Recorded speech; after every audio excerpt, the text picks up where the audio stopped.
अस्सलाम guys, welcome back to Tap Code Academy. आज की इस वीडियो में हम ऊप कंसेप्ट के बारे में देखेंगे।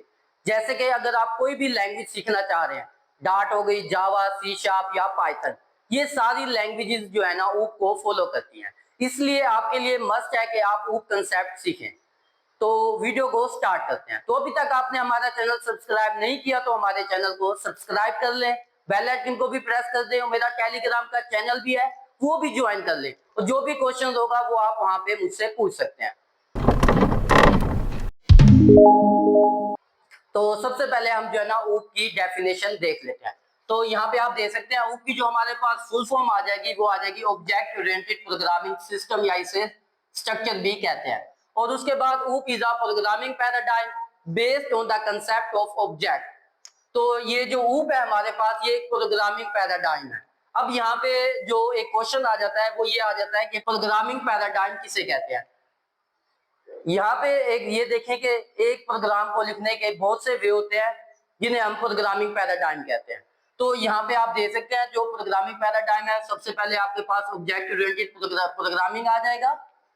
यहाँ पे आज की इस वीडियो में हम ऑब्जेक्ट ओरिएंटेड प्रोग्रामिंग को देखने वाले हैं। और उसके बाद आपके पास जो प्रोग्रामिंग पैराडाइम आ जाएगा वो इंपेरेटिव आ जाएगा, प्रोसीजरल आ जाएगा, फंक्शनल आ जाएगा और डिक्लेरेटिव आ जाएगा। ये सारे जो है ना प्रोग्रामिंग पैराडाइम है।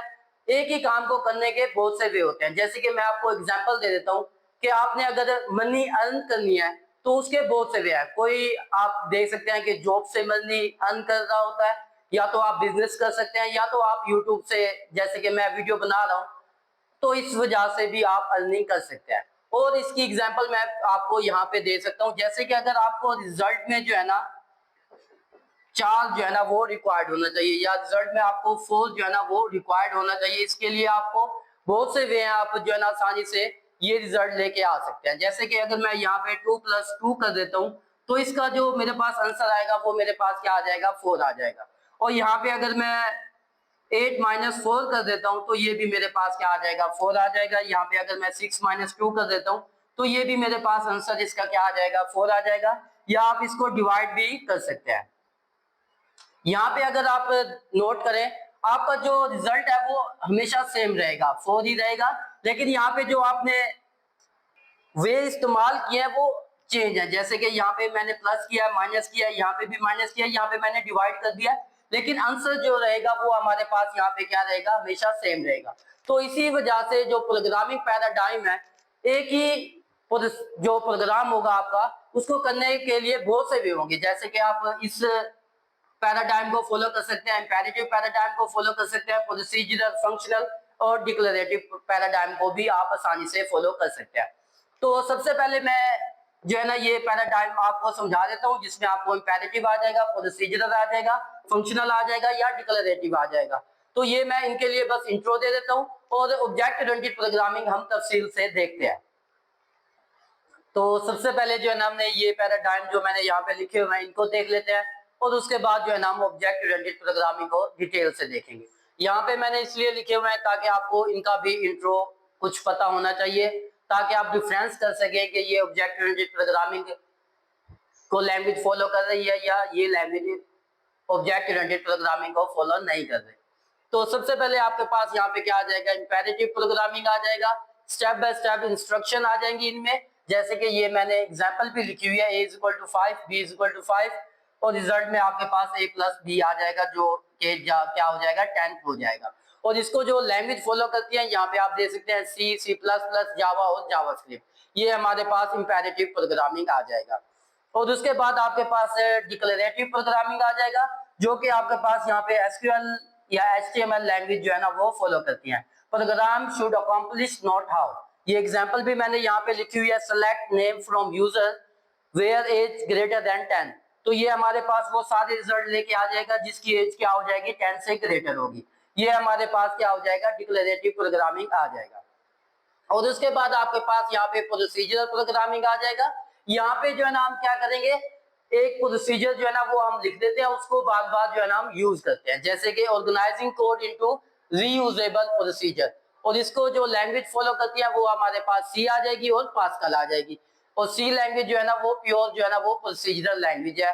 तो ये हमारे पास ऊप को फॉलो नहीं करती। और उसके बाद यहाँ पे मैंने एग्जांपल भी लिखी हुई है, जैसे कि यहाँ पे मैंने एक मेथड बनाया हुआ है वाइड ग्रीट और यहाँ पे प्रिंट एफ हेलो। जब भी आप इस मेथड को कॉल करेंगे तो ये हमारे पास क्या हो जाएगा, कंसोल पर प्रिंट हेलो लिखा आ जाएगा। और उसके बाद लास्ट में जो मैंने पैराडाइम लिखा हुआ है वो हमारे पास यहाँ पे क्या है, फंक्शनल पैराडाइम है। तो फंक्शनल पैराडाइम में आपके पास प्योर फंक्शन होंगे, जो हमारे पास यहाँ पे लैंग्वेज से फॉलो करती है वो हमारे पास स्केल आ जाएगी या जावास्क्रिप्ट आ जाएगी। और इसमें आप जो है ना एग्जाम्पल भी दे सकते हैं, कॉन्स्ट आ जाएगा, ऐड करेंगे इज इक्वल टू ये हमारे पास फंक्शन के पैरेंथेसिस आ जाएगी और a प्लस बी ये हमारे पास क्या आ जाएगी, बॉडी आ जाएगी। ये जावास्क्रिप्ट में कोड मैंने यहाँ पे लिखा हुआ है। तो ये हमारे पास कुछ पैराडाइम थे जो मैंने आपको यहाँ पे बस बेसिक इंट्रो दिया है इन पैराडाइम का, ताकि जब हम ऑब्जेक्ट ओरिएंटेड प्रोग्रामिंग के बारे में देखें तफसील से तो आपको यहाँ पे कंप्लीट जो है ना डिफरेंस का पता होना चाहिए। क्योंकि यहाँ पे अगर आप देखेंगे जो इंपेरेटिव प्रोग्रामिंग है वो आपके पास यहाँ पे सिंपल होगी, स्टेप बाय स्टेप होगी। जो आपके पास यहाँ पे डिक्लेरेटिव प्रोग्रामिंग है ये आपके पास एसक्यूएल और एचटीएमएल लैंग्वेज है, जैसे कि आप यहाँ पे दे सकते हैं सिलेक्ट की क्यूरीज वगैरह आ जाएंगी। जो आपके पास यहाँ पे प्रोसीजरल प्रोग्रामिंग है उसमें आपके पास मेथड आ जाएंगे जो हम रीयूज कर सकेंगे। और जो आपके पास यहाँ पे फंक्शनल प्रोग्रामिंग है उसमें भी सेम आपके पास क्या हो जाएंगे, प्योर फंक्शन आ जाएंगे, जो कि आपके पास जावास्क्रिप्ट आ जाएगी, स्केल आ जाएगी और यहाँ पे आप एग्जांपल भी दे सकते हैं। और अब हम देखते हैं ऑब्जेक्ट ओरिएंटेड प्रोग्रामिंग को डिटेल से। तो अब हम जो है ना ऑब्जेक्ट ओरिएंटेड प्रोग्रामिंग को डिटेल से देखते हैं। तो सबसे पहले आपके पास यहाँ पे की पॉइंट आ जाएगा model real world entity as software object.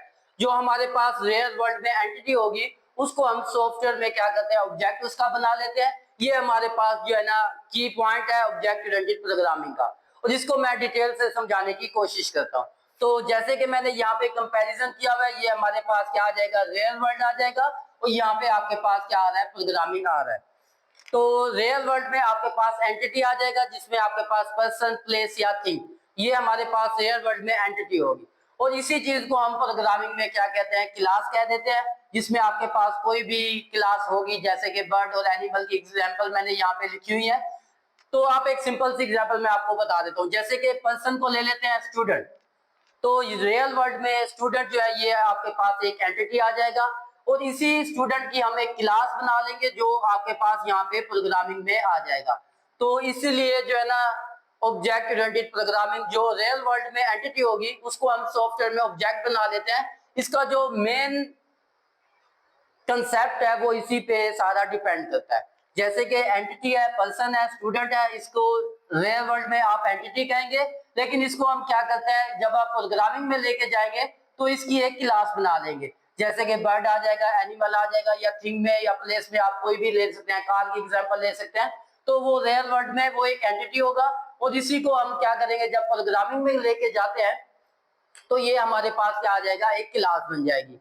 और उसके बाद जो भी आप एंटिटी लेंगे तो उसके जाहिर सी बात है कुछ बिहेवियर होंगे, कुछ काम होंगे। जैसे कि स्टूडेंट है, वो स्टूडेंट क्या करेगा, स्कूल जाएगा, क्लास लेगा, पढ़ेगा, लिखेगा, सोएगा, ये सारे क्या आ जाएंगे, बिहेवियर आ जाएंगे। कार की एग्जांपल आ जाएगी, इस कार में आपके पास दे सकते हैं, आप ड्राइव कर सकते हैं कार में। तो ये सारी चीजें जो है ना, जो भी बिहेवियर आ जाएगा किसी भी चीज का, वो आपके पास यहाँ पे रियल वर्ल्ड में आपके पास बिहेवियर होगा। लेकिन जब आप उसको प्रोग्रामिंग में लेके जाएंगे तो वो आपके पास यहाँ पे क्या आ जाएगा, फंक्शन बन जाएगा या मेथड बन जाएगा। जैसे कि ईट का हो जाएगा, स्लीप का हो जाएगा। आसान वर्डिंग में मैं आपको समझा देता हूँ, कोई भी काम जो भी करेगा वो हमारे पास यहाँ पे क्या आ जाएगा, फंक्शन आ जाएगा। और रियल वर्ल्ड में आपके पास यहाँ पे क्या आ जाएगा, बिहेवियर आ जाएगा। और उसके बाद रियल वर्ल्ड में जो भी एट्रीब्यूट होंगे, जैसे कि अगर मैं कार की एग्जांपल ले लेता हूँ तो उसका कलर हो जाएगा, उसकी स्पीड हो जाएगी, उसके व्हील हो जाएंगे। तो ये सारी चीजें क्या आ जाएगी, एट्रीब्यूट में आ जाएंगी। और इसी एट्रीब्यूट को जब आप प्रोग्रामिंग में लेके जाएंगे तो ये हमारे पास क्या हो जाएंगे, वेरिएबल हो जाएंगे। कलर हो जाएगा, जैसे कि मैंने एग्जांपल आपको दी हुई है। स्टूडेंट की एग्जांपल आप ले ले, आप कोई भी एंटिटी की एग्जांपल ले ले, तो ये हमारे पास रियल वर्ल्ड में वो एंटिटी आ जाएगी। और इसी को जब आप प्रोग्रामिंग में लेके जाएंगे तो उसी एंटिटी की आप क्या करेंगे, क्लास बना लेंगे। उसके जो बिहेवियर होंगे वो आपके पास फंक्शन आ जाएंगे और उसके जो एट्रीब्यूट्स वगैरह होंगे जो वो हमारे पास यहाँ पे क्या आ जाएंगे, वेरिएबल आ जाएंगे। तो ये हमारे पास मेन कंसेप्ट है ऑब्जेक्ट ओरिएंटेड प्रोग्रामिंग का। उम्मीद है आपको यहाँ पे समझ आ गया होगा।